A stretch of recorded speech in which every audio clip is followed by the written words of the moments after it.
안 되면 되게 하라는 구호로 잘 알려진 특전사, 하늘, 땅, 산과 바다를 지배하는 육군 특수전사령부는 고립무원리 적진에서 특수작전 임무 수행이 가능한 전문성을 가진 간부 위주로 구성된 대한민국 최정예 특수부대입니다.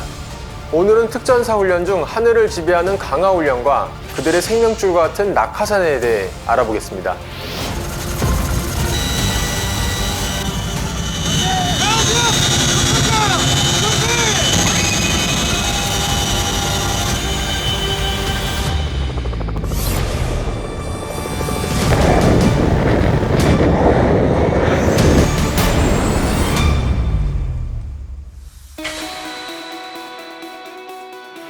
항공기에 탑승한 대원들이 하늘을 향해 몸을 던지고 줄지어 펼쳐진 낙하산들이 창공을 아름답게 수놓는 장면은 시청자 여러분도 다양한 매체를 통해 한 번쯤 보셨을 것 같은데요.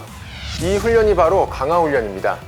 특히 유사시 저공으로 날다가 낙하산을 이용해 적진에 침투하는 전술강화는 특전사의 상징이자 임무 완수를 위한 기본기 중 기본이라고 할 수 있습니다.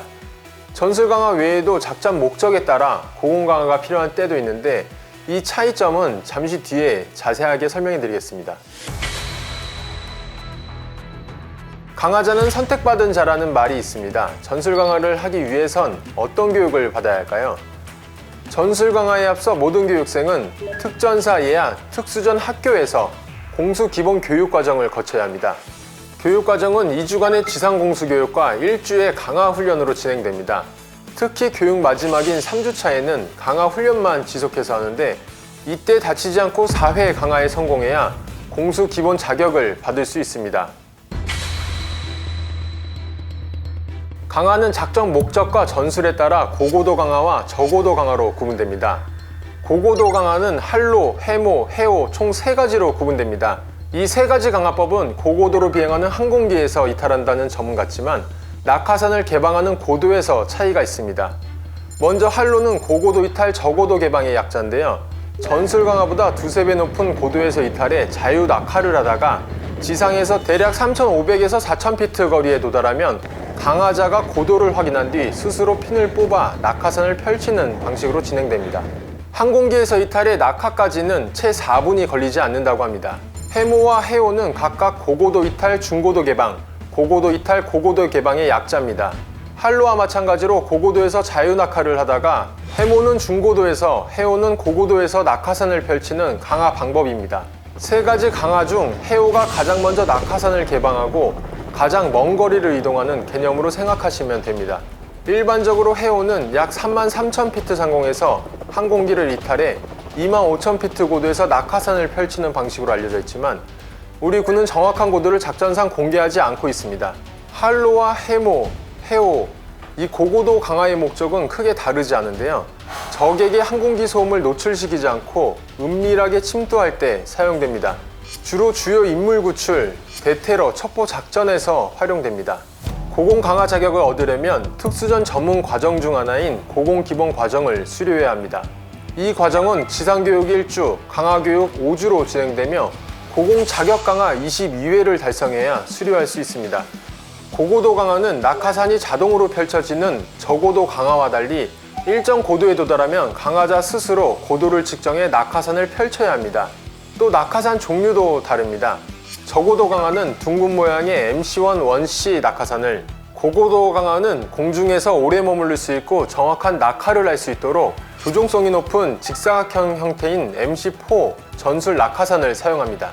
이 밖에 기구 강화는 2대의 기구를 이용해 1000피트 상공에서 강화하는 것으로 항공기나 헬기를 대여할 상황이 여의치 않을 때 특수전학교가 자체 보유하고 있는 기구를 활용해 진행하는 훈련을 말합니다. 기구 강화 또한 강화 횟수에 포함됩니다. 기구는 헬륨으로 충전해 상공으로 올라가는데 흰색의 몸통 부분이 코끼리의 코와 귀 모양과 유사해 일명 코끼리라고 불립니다. 코끼리 모양 본체에 강화자가 탑승할 수 있는 탑승대가 매달려 있습니다. 재밌는 사실은 항공기에서 뛰어내리는 전술 강화보다 고도가 낮고 낙하산이 비교적 늦게 펴져서 많은 강화자가 더 큰 두려움을 느낀다고 합니다. 지상에서의 준비 단계부터 항공기에서 뛰어내리기까지 전술 강화 과정은 어떻게 될까요?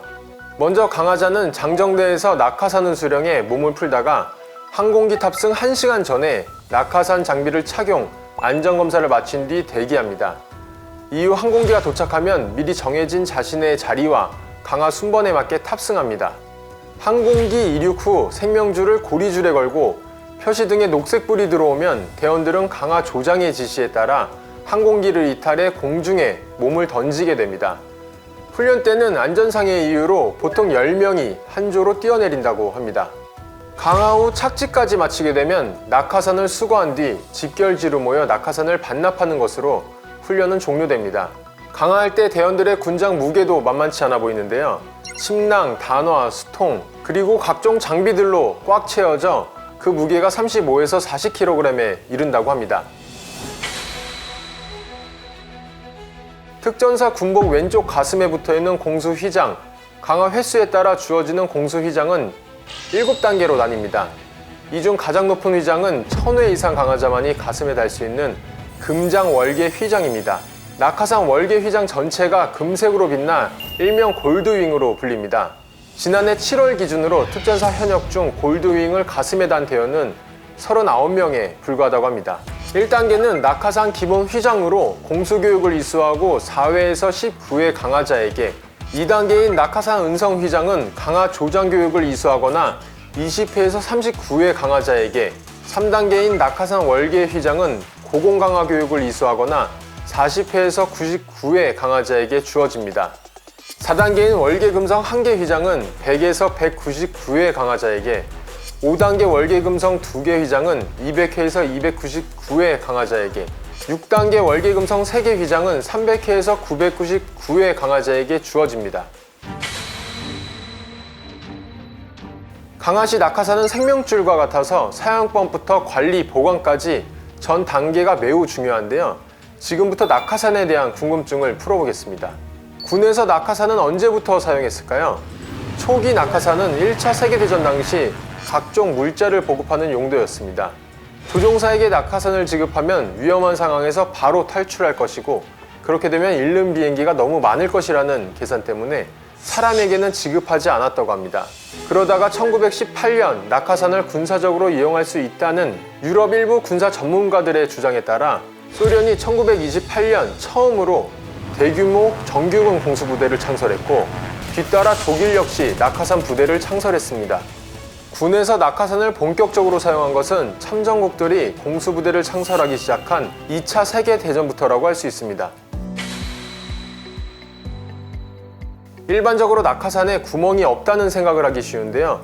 우리 군은 전술 강화 훈련을 할 때 박공기를 엎어놓은 모양의 MC-1 원시 낙하산을 사용합니다.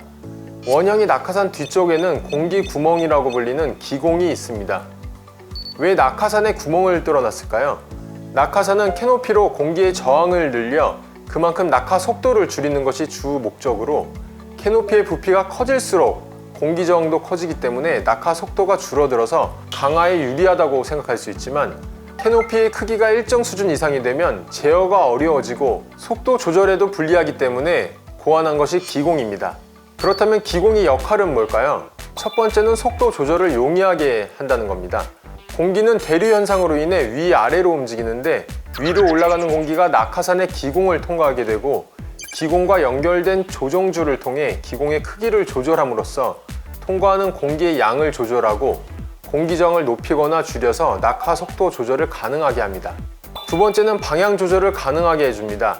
기공에 연결된 조종줄 중 우측 조종줄을 당기면 우측 기공이 쪼그라들어 우측으로 빠지는 공기보다 좌측으로 빠지는 공기가 많아지면서 오른쪽 방향으로 낙하산이 돌게 되고, 반대로 좌측 조종줄을 당기면 좌측 기공이 쪼그라들어서 좌측으로 돌게 됩니다. 또한 좌우측 조종줄을 동시에 당기면 속도가 줄어들고, 반대로 조종줄을 풀면 앞으로 나가게 됩니다. 특수전 학교에서는 낙하산 포장을 전문으로 하는 낙하산 포장병이 따로 있습니다.